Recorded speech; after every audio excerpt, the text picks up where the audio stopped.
Hey everyone, welcome to AMC Movie Talk for movie fans. I'm your host, Ashley Mova, and this is the daily show where we give you all of the latest news from the world of movies, plus a little bit of insight into what it all means. Joining us as always is AMC Movie News Editor-in-Chief, John Campea. Well, greetings and salutations, everybody. Welcome to the show, coming to you live from right here at the Stream.TV studios here in Hollywood, California, and we are so glad you decided to make us part of your day. Also here, writer-director John Schnepp. What's going on? Can't wait to get this thing started. Let's go. And also here, AMC's Mark Ellis. Yeah, hey, Men's Warehouse. You ready for a new assistant floor manager? It's now been a few weeks since Robert Orci was removed as the director for the upcoming Star Trek III, and it looks like we may have the list of his potential replacement narrowed down. According to a report in Deadline, Paramount has shortlisted 5 directors. Those directors are Rupert Wyatt, Rise of the Planet of the Apes, and the upcoming Mark Wahlberg film The Gambler, Morton Tildum, The Imitation Game, Daniel Espinosa, Safe House, Justin Lin, Fast and Furious, and Duncan Jones, Moon, and the upcoming Warcraft movie. However, following the release of the list, Duncan Jones revealed on Twitter that he's removed himself from consideration, saying the following: "Very flattering being on shortlist for Star Trek, but won't be doing it. Absolutely must make my own thing next, or I'll die of old age." John, your thoughts on the shortlist for Star Trek 3? Well, I mean, I actually like all these names, frankly, and actually very much. One really interesting one that came up here was Daniel Espinosa, because I thought Safe House was actually an underappreciated action thriller kind of film. I actually thought it was pretty damn good. It's funny because I look back and I don't remember people trash talking it, but I also don't remember it getting much love from people, and I was late to the party on that one. But so I'm really interested to see his name in there too. Duncan Jones would have been a really fascinating name. So he pulls himself out. What really breaks my heart, though, from Duncan Jones's comments is saying, "I got to do my own thing next." I guess that means he's not going to do Warcraft 2. I guess that means he's not going to, and I'm so excited about Warcraft. But look, seriously, I like all these names, Rupert Wyatt, but I think I would probably, while I'll be happy with any of these guys, I think I'll be most happy and interested with Daniel Espinosa. Anyway, Mark, you read the list. What did you think? What I'll be happiest with is when Duncan Jones changes his mind and says, "No, I'm just kidding. I'm definitely going to do Star Trek 3. If he doesn't do it, maybe his dad will do it. You know, I'd like to see David Bowie's take on Star Trek. I think that if he's taking his name out of consideration, he was my front runner. I read that list, and I got so excited to see Duncan Jones' name. If he's out, I think Justin Lin's a solid choice. He's been able to resurrect franchises before. I'm going to go with Rupert Wyatt. I think what he was able to do with Apes, and I just saw The Gambler, and I didn't love The Gambler, but I think that his skill set lends itself well to making Star Trek a deeper, more interesting film than I think somebody like Justin Lin might be able to do, and I think that's what this third one in the franchise needs. See, and I think Dawn of the Planet of the Apes was the better of the 2 Apes films, but that's because Dawn of the Planet of the Apes got to build on the success that the first one did. Remember, when Rupert was making that first Planet of the Apes movie, everybody, including me, admittedly, was saying, "This is a stupid idea," and he had to overcome everybody's pre-existing negative feelings about it and make us all go, "Whoa!" Yeah. And then they were able to follow that up with a second one. So you're right. I mean, Rupert would be a great choice. Yeah, I agree. Rupert Murdoch should direct Star Trek 3. Rupert Murdoch, yeah, Star Trek 3. A Fox is coming. Yeah. With Rush Limbaugh as Scotty. Yeah. Always right, always on time. Rupert Murdoch. I stick with Rupert Murdoch. I can't even speak. I'm going to have that Rush Limbaugh as Scotty in my head all day. Oh, man. Cheney, who would Cheney be? He's not even part of the Fox. But he'd shoot somebody. But he should be. He's Halliburton. No, I'm sticking with Wyatt because of simply, like, his name was in the mix earlier, in the earlier Star Treks. Maybe he'll do Star Trek 3. I remember hearing about that 6-7 months ago. And for me, Duncan Jones, I want him to do another original. I loved Moon. Yeah, so do I. So for me, honestly, for him saying that, I was like, yeah, more power to you, man. Like, do Warcraft, then do your own, then do Warcraft 2. You know how they won't roll right in. They'll be wrapping up Warcraft. He'll make another film, and then get that big money again. You know? But I guess we first got to see if Warcraft is going to be any exactly, good, yeah. So yeah, I think that's great news. And the photo is really weird. It's like not smiling, then really happy. And I think the happiest one is Jones, like, I'm out. You know, it's like, I'm out of here. Yeah. All right, what's next? Many people have been understandably assuming that at some point we will see the Avengers and the Guardians of the Galaxy team up to fight the villain Thanos. However, according to Guardians director James Gunn, that may not happen. In a recent interview, Gunn said the following: "We're trying to make Avengers affect it as little as possible. We really are separate from the Avengers, and I don't think people should assume too many things about the Guardians' play in all this. We have our own galaxy to take care of. We have our own galaxy to save. Earth is the Avengers' province. Thinking that everything is going to come together in a perfect way is not necessarily the way it's going to happen." Schnepp, what do you think of Gunn's comments? I absolutely love his comments because for me, it's like reading the Marvel comic books. Yeah, it's all part of the same universe, but in certain ones, you're in another galaxy. Other places, you're all around the world. There's the Inhumans, there's the Avengers, there's in the comic books, Fantastic Four, all these different groups. Sometimes they meet each other, but most of the times their adventures are on their own. So I like that he's saying, hey, just whatever happens in Age of Ultron doesn't necessarily it's not gonna have a giant effect on Guardians of the Galaxy. Maybe it'll have a little, like a scene crossover or something, but I'm all happy. Let's just get another galaxy going, you know? Mark? Yeah, I mean, I think that James Gunn is really good at two things. He's good at making films and playing the cards close to his vest when it comes to the future of his movies. Yeah. Because I was even here when you guys were talking on this very set, and he said that before the first Guardians came out, he was like, well, you know, we didn't necessarily leave room for a sequel. This is just going to be a one-off, and then we'll see what happens. Then you watch the film, and you're like, no, clearly they wanted this to be a franchise. I think they will link up eventually, but I think it could only hurt his film and that franchise to say, oh yeah, no, we're definitely going to have a team up right now. There's going to be a crossover. Pay attention for Easter eggs in Age of Ultron. Right. You don't need to do that. Eventually, I think it will happen, but you don't need to get the fans all roused up right now about that. Let Avengers have its thing. Let Guardians 2 have its thing. They might link up later after that. I got to buy his comments, and I like his comments and where he's coming from. I mean, obviously, there's a fanboy part of me, as in all of us, that would love to see like the whole Avengers crew and then the whole Guardians of the Galaxy crew hook up. I mean, how cool would it be to see the Hulk and Drax side by side, beating up some things, whatever things you want to make him out that to be. But it's also understanding that this is a big universe. Not everything has to cross over and one has to be with the other. And I like how it says, look, Guardians of the Galaxy, we got to take care of the galaxy. Earth is the Avengers, providence. They can look after that and deal with that. But it raises another issue for me. Whenever people start talking about, an X-Men film or an upcoming film about this or this, inevitably the boo birds come out and start saying, it's getting too crowded. There's too many characters. You're going to ruin it, blah, blah. But yet, when you say, let's take the Avengers, which already has, however many of them characters, and then let's take Guardians of the Galaxy and let's talk about bringing them in together. Where are the boo birds then saying, no, that would be too many? They're not anywhere. Or this whole idea, but even carrying that over to the whole issue of do we get Spider-Man back into the MCU? Oh, let's put Spider-Man in that movie too. Where are the boo birds then? Everybody's saying, oh, too many characters, until it's one of their Marvel favorites, and then it's, oh no, that's totally a good idea. Put everybody in there together.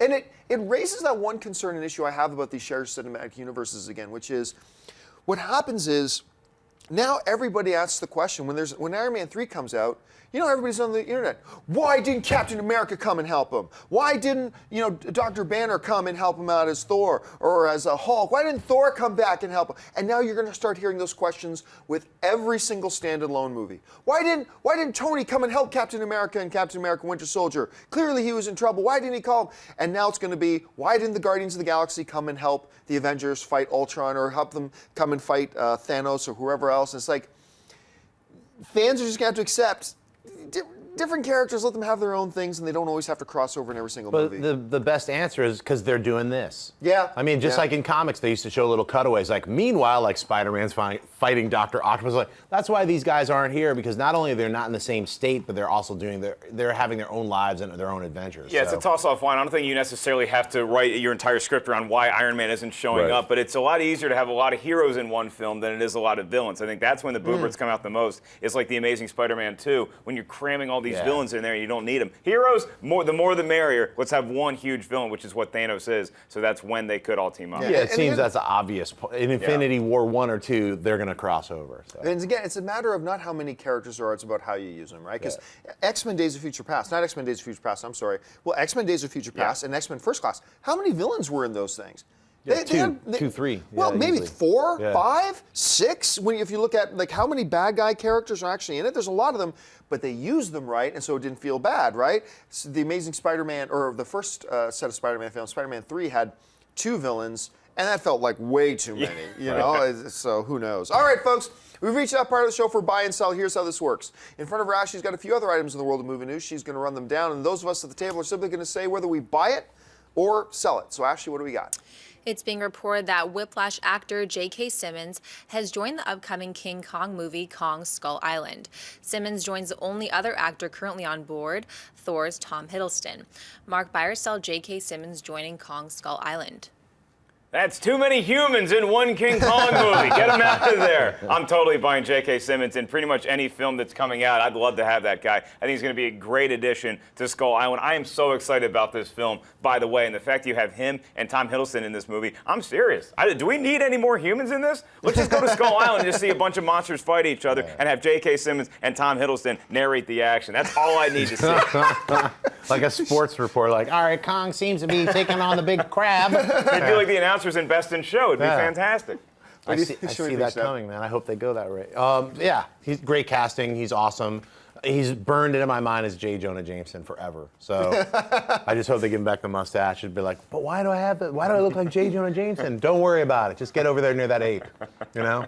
He's still kind of that Aryan Nazi to me in From Oz. Oz. I mean, Yeah, because I that's know, that just kind creepy. of traumatized me Yeah. from watching that. But you're right. I mean, and one of the really cool things, and I buy this wholeheartedly, one of the things that I find very cool about this is J.K. has realized and embraced that he has a real following amongst the geek fan community, whether it was because of Spider-Man or upcoming Terminator Genesis or the J. Jonah Jameson run.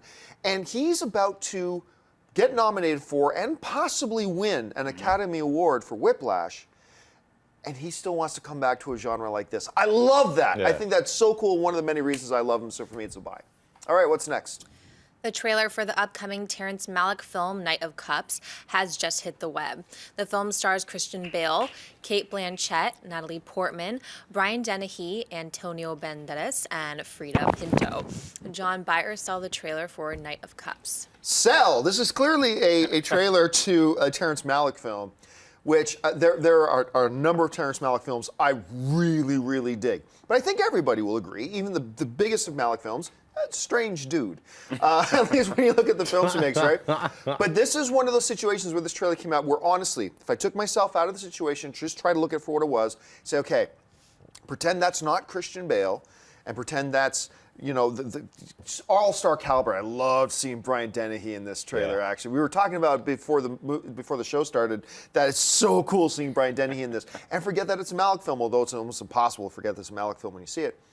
Did I find, if I knew nothing else about it, didn't know who the big stars in it were, and just watched that trailer, I don't think it's a particularly good trailer. I am dying of curiosity to see this movie, but for me, the trailer didn't work. That's just me. For me, it's a sell. Mark. I'm buying it simply because of Brian Dennehy. That was the first thing I said when Shep and I were watching the trailer. Is that Brian Dennehy? And Shep's like, yeah, it is. I'm actually going to buy this simply because I knew it was a Terrence Malick film going in. If this was any other director, I'd watch this and be like, what is this? But because it's Terrence Malick, and again, you said he's a weird dude, he's eccentric, he makes these films that are so beautifully shot, and you leave the theater like, what the hell was that story about? That's why I'm going to buy. Plus the fact that it's got Christian Bale and Natalie Portman and Kate Blanchett. Yeah. I'm going to buy the film simply because the trailer is a Terrence Malick film. Right. See, I buy the movie. The movie, just not the trailer. I'm buying itself, the movie. The trailer didn't do for me. What do you think, Shep? I love the trailer. I buy it wholeheartedly. And you know what? Honestly, if Terrence Malick's name wasn't attached and I saw this trailer with all this talent and the way it was cut, I just love the way the story and the voiceover was like kind of like just leading you into this. A very experimental feel to it, and I love his experimental films. I mean, I just love them. Definitely there's hit and misses for sure, but you know, this is Terrence Malick. I'm so happy that we don't have to wait 8 years for him to make a movie.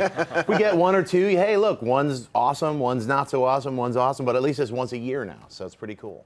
All right, what's next?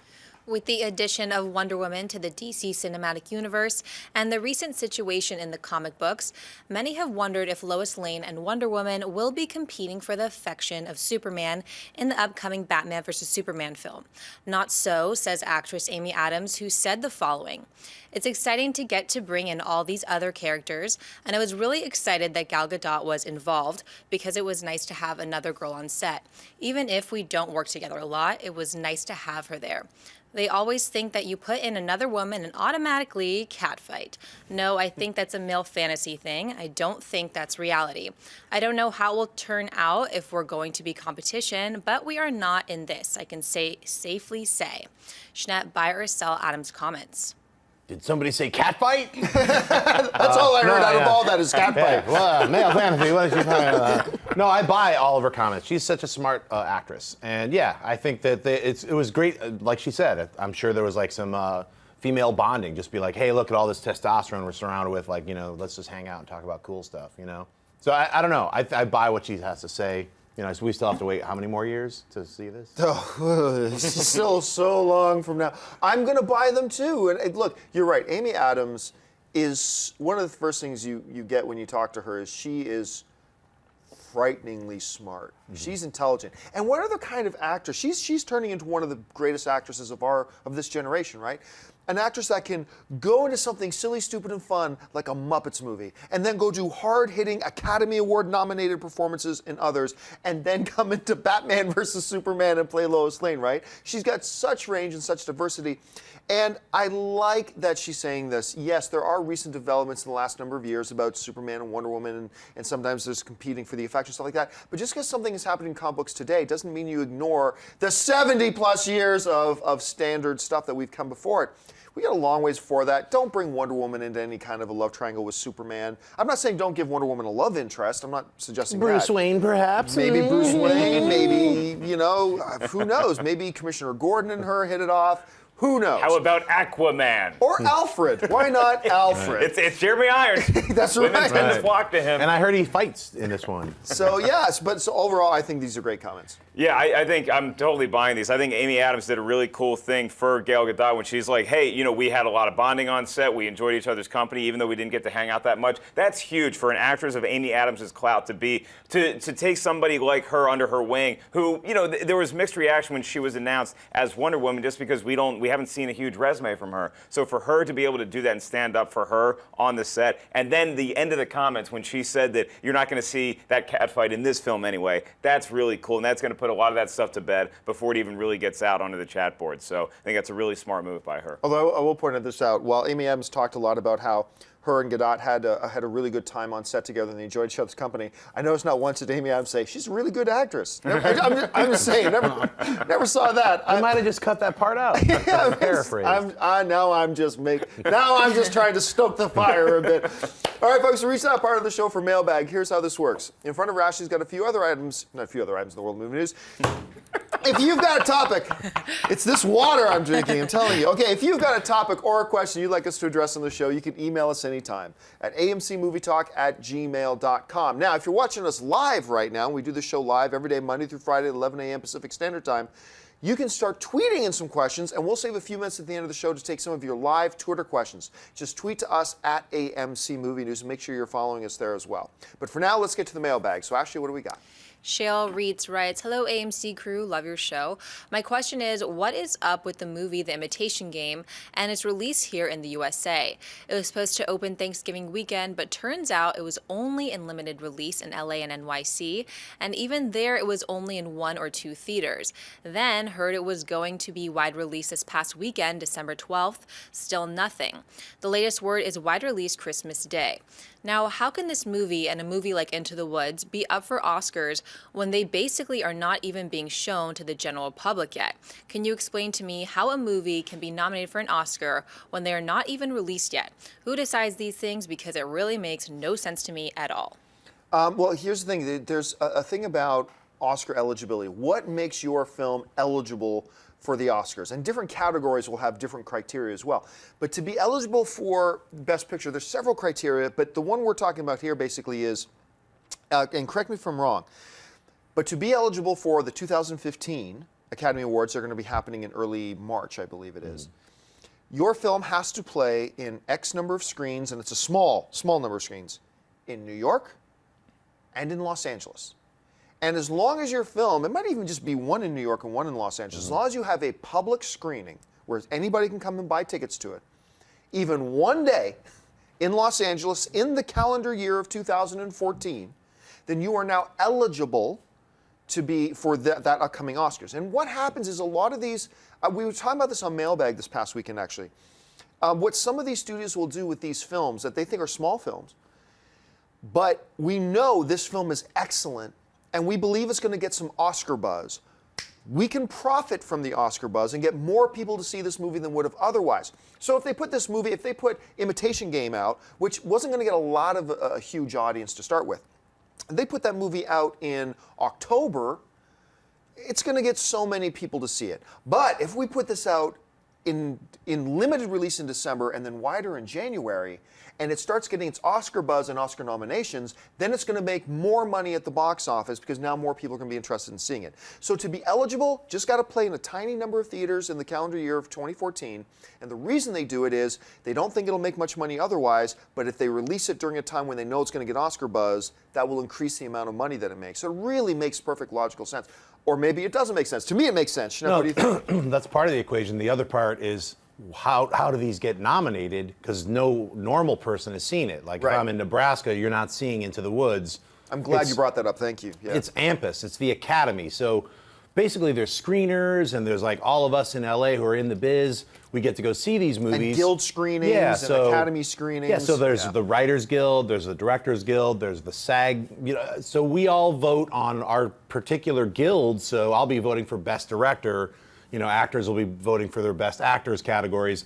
And then all those are not, that gets whittled down to 5 to 10 nominees, and then the Academy then votes on that. Yeah, and the voting members of the Academy do get, whether it's through those guild screenings, through screeners mailed out to them, for your consideration stuff sent out, they get a chance to see it. So even though a lot of the general public hasn't seen the movies, the people who vote for them do get afforded opportunities to see it so they can make their consideration if they're going to give it a nomination. Right. The last thing I want to add is it's also not about popularity or like how much money a movie made. It's based strictly on the film. So that's what it's based. That's why just normal people don't get to vote for the Oscars. So that's the answer. So. But Cheryl, I feel your pain, sweetheart, because I didn't always live in Beverly Hills, adjacent. I didn't always live there, and I come from a different place, and you'd hear about these movies that are nominated for Oscar, and you're like, wait, it's not even released in my town yet. When do I get to see that? But Oscar buzz does build it up because a guy like me would not have heard about the Imitation Game in a previous life unless it was being considered for Oscar, the awards and all these things. So when you hear about that, that does make you want to go see the movie more. So when it does come out, you're going to want to check it out, as opposed to just hitting a theater and then leaving right away. Right. This is a good time. This wasn't planned, but this is a great opportunity to plug something that we do at AMC that I know the people who participate in it love it. It's called the AMC Oscar Showcase.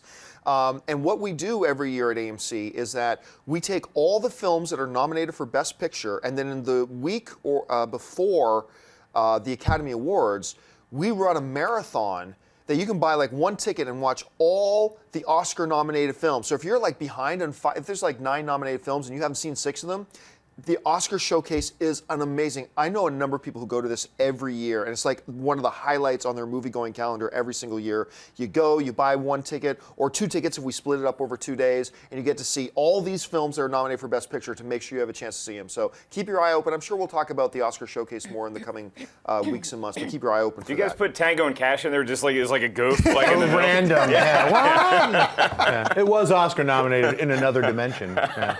All right, what's next? Dean writes, "Hi AMC, do you think the next Terminator Genesis trailer should focus on Schwarzenegger? Some people across the web are concerned about his screen time after watching the first trailer. Arnold even had to reassure his fans on Facebook that he has the starring role and we'd see him throughout the entire movie. Thanks." No. I 5 years ago, I would have said yes. Yes, if you've got a new Terminator film, you focus your marketing on Arnold, arguably the most charismatic, larger-than-life personality we've ever seen in Hollywood. But nobody sees his movies anymore. Even when he puts out a really good movie, The Last Stand, was that the one where he was the sheriff? That was a really fun little action film. I enjoyed that movie a lot. Nobody went to see it. Then he does that other one where he's what's the last Escape Plan Sabotage. with him and Stallone. Well, there was and Escape Plan. Sabotage, Escape Plan. So Escape Plan, also not a bad little movie. Nobody went to go see it. Sabotage. Okay, Sabotage wasn't that good. But it's Arnold in an action film where he probably does more action, is more badass than any film he's done in the last 10, 15 years. Nobody went to go see it. Expendables 3 with a whole bunch of other people in it. Nobody went to see it. Nobody went to go see it. So the fact of the matter is right now, look, if you're a studio executive, you're sitting back, it's like, okay, in principle, does it feel like you should be focusing your marketing on Arnold Schwarzenegger? Sure. But in reality is, Arnold Schwarzenegger, while I've been enjoying his movies, he ain't the draw anymore. Now, hopefully Terminator Genesis, we all have our apprehensions about it. I like the first trailer that came out, but hopefully Terminator Genesis puts Arnold back on the map of he is truly back, pardon the pun, that he is back and people will be excited about the new Conan and all this kind of stuff. But as of right now, his name is not drawing in the audience. So you got to focus your marketing on the other aspects that you think will. Focus on the action, focus on the effects, focus on the mythology. Show Arnold, but honestly, as much as it pains me to say it, if I'm in charge of the studio, no, you do not focus the marketing on Arnold Schwarzenegger. Anyway, Schnepp, what do you think? I agree. I mean, look, he was in it quite a bit. He wasn't centered, focused on, Arnold as the Terminator. Yeah, but you're right. He's in it a lot. Yeah, he's in it a lot, and I'm sure the next trailer they're gonna. But I'd also like them to save some of it. You know what I mean? I mean, it's definitely like a time travel movie. We're moving through all the different Terminator time zones and stuff. I liked the trailer quite a bit. I wasn't like, I thought it was good. I was like, wait till the movie comes out. I can't believe they ruined it. You haven't seen it. But they've ruined it. And it's like, relax. I mean, everybody's got to relax a little bit. But yeah, I'm sure you're going to see a lot more Arnold. He's got a lot more flavory scenes, kicking a door open, saying some cool stuff. It's going to happen. I don't want to see an all Arnold trailer. I just want to see the movie when it comes out. It's such a bummer that this guy was Mr. Olympia. He was the Terminator. He took down a Predator. He took down an entire South American drug cartel by himself. That's and right. Now he has to go on Facebook and tell everybody, don't worry, I'm in the movie, I promise.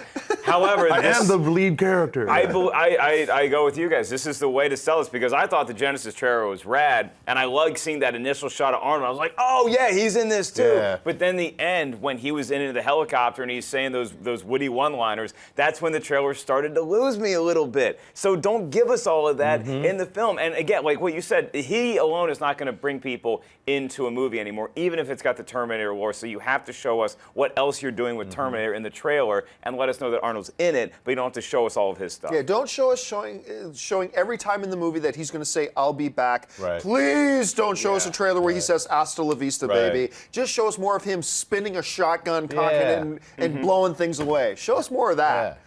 All right, folks, listen, I said we'd save a couple minutes for your live Twitter questions, and we're going to do that right now. You probably don't have any more time, but you can tweet in questions to us normally just at AMC Movie News. Ashley's picking some questions out. So, Ashley, what's in the Twitter stream? Sebastian Culligan writes, are there any historical figures you think deserve an epic biopic made about them, and who would play them?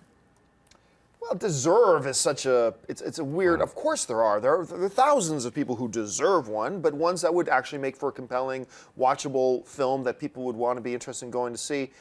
I mean, I'm sure there's lots. The one name that I've heard rumors about for a long time, but I still haven't seen it come to fruition, and maybe it is in the works and I just don't know about it off the top of my head. I am fascinated when you read about his life and what he accomplished and how he had to accomplish it. I'm fascinated in a Jim Henson biopic. I really would love to see a Jim Henson biopic about all the things that he's done, and the impact of what he did and created is still felt amongst generations and generations of children who are now adults with their own children, and now their children are watching the creations that Jim Henson brought us. And when you know a little bit about the behind-the-scenes stuff and what he had to do, Fantastic. it's incredible. And I'm still waiting for a damn Dark Crystal sequel. But that's a rant for another time. But anyway, I would like to see one on Jim. What do you guys think? I like the movie Get Shorty, where they had Danny DeVito as Napoleon. I think that could be pretty sweet. Seriously, I think that I'm a huge music fan. I like rock music a lot, and all that stuff came from the blues, which a lot of that came from Robert Johnson. And he was the guitarist. He was legendary, and he rumored to be selling his soul to the devil at the crossroads. That's where that song came from. I think it'd be really cool to make a movie, that could be like an Oscar kind of thing. Somebody playing Robert Johnson. You could take it to the horror route where he actually does get to, deal with Satan, or you could just give me a background to his life. I would be so fascinated by that film. I would go with Tesla. I would love to see a biopic about him. I would like to see Carl Sagan, like an exploration into his amazing, beautiful world that he created, like that we all live in now. I'm a Saganist, ladies and gentlemen. And Einstein would be another person. I'd love to see a biopic about him. All right, what's next? Ann Curtis writes, why do we rarely see any G-rated films being released? Yeah, I don't know. I think it's because the studios have realized you don't have to confine yourself to the G rating to be family friendly and family accepting. It's like Toy Story 3 is not a G-rated film. There's, whatever, but it's still at its heart, it's a very, very family friendly film. And I think it's just a matter of, I don't think studios go out of their way to make sure their film isn't G, but I just don't feel like they feel like there's a need to constrain themselves to the G rating when they know they can go a little bit farther and still be completely family friendly and whatever.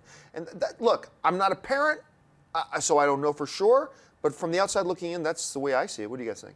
Yeah, I don't know. Veggie Tales, Ooby Boobies, Scrimble Scrambles. What are those? I don't know what else is on that's G. I'm sorry. Like Disney, I know there was a lot of Disney, like Bambi was G, wasn't it? There's a lot of home video release stuff that's G, but for a motion picture, they just don't feel like there's a need to keep it. Well, because a 3-year-old can't go buy a ticket. That's pretty much the truth of it. The family, either the mom or dad or the whole family is going to go see Penguins of Madagascar. So it's like a family trip to the movie. So you have to add a little flavor for the parents so they don't pass out or blow their head off. Or you know what I mean? It's like, here's a little bit of story for you, PG. I'll tell you why. It's because poo jokes are really funny. And when you put that stuff in there, you want to cater to everybody in the entire family, like what you said. That's why these Disney Pixar films are so great, is because they make adults laugh too. Right. It's hard to do that when you're constrained. And I think that they're a little like, Bambi would not be rated G today, okay? We all know what happens at the beginning of Bambi. Yeah, that wouldn't be a G-rated film. That would not be a G-rated film. All right, what's next? One more. Sundell Jeppet writes, what's your favorite drama/thriller movie based on autobiography? Oh, based on, well, here's the thing. I don't know which biopics have been based on autobiographical books. The difference between a biography and autobiography, of course, is a biography is a book about somebody and their life. An autobiography is a book about somebody's life actually written by that person. Mm-hmm. And I don't know which biopics I've seen that have been based on works that are actually autobiographical. Right. I can't answer that question off the top of my head. Can you guys? Yeah, I like Indiana Jones. Was that that was based on reality? That's a really tough. It's a great question. It's just really hard, and my simple mind can't wrap itself around that in the span of 15 seconds. I'll say Candelabra Man, or whatever that was, the HBO Liberace film. Was that actually based on it was based on Liberace's book? The guy who was with Liberace, so it's close. It's close. I guess that's pretty close. Because he's in the movie too. Yeah. So yeah, it's his autobiography, Liberace's biography. Liberace's just there. Yeah. Or Fargo. I go with that because they said it's based on a true story. Abraham Lincoln Vampire Hunter. Yes. See you guys later. From the lost hidden manuscripts of Abraham Lincoln. All right, folks, that'll do it for us for this installment of AMC Movie Talk. Thanks so much for joining us. Listen, don't forget, lots of great films playing at AMC Theaters right now. Head on over to www.amctheaters.com for all your theater, showtime, and of course, your movie ticket information. If you want an audio-only version of this episode, look in the description of this video and you'll find a link to our podcast feed, so you can just download the audio-only version and listen to us in any way that you want. And also, don't forget to click the thumbs up button and subscribe to our YouTube channel. I want to thank the guys sitting at the table with me. First of all, sitting to my immediate right, Mr. Mark Ellis. Mark, where can people find you online? You can follow me at 5150 Ellis, and Schnepp referenced Nebraska earlier. Guess where I'm going to be this weekend? The Omaha Funny Bone. I'll tell you what happens in all these Oscar movies that you haven't seen yet. Sitting to his right, the one and the only Mr. John Schnepp. Schnepp, where can people find you? He's going to spoil all the movies for you. You can find me on Twitter, Instagram, John Schnepp, and TDOSLWH. And we're, over the holidays, we're all going to do like a stinker list of like the worst movies of 2014 and the movies that we're looking forward to in 2015. So that'll be fun. And of course, our lovely host today, the Movinator, Miss Ashley Mova. Ashley, where can people find you online? Movinator, Twitter, Instagram at Ashley Mova. Happy Tuesday, guys. And you can find me on all the various social media networks, Twitter, Facebook, just at John Campea. Thanks a lot for joining us, guys. My name is John Campea for AMC Movie News. And until next time, bye-bye. Hey everyone, if you liked this video, click that thumbs up button and make sure to subscribe to our AMC Movie News YouTube channel. It's free and helps you stay up to date with all the latest movie news, as well as our daily AMC Movie Talk show. Also, make sure that you follow us on Facebook and Twitter to stay up to date with all of our special promotions, contests, and prize giveaways.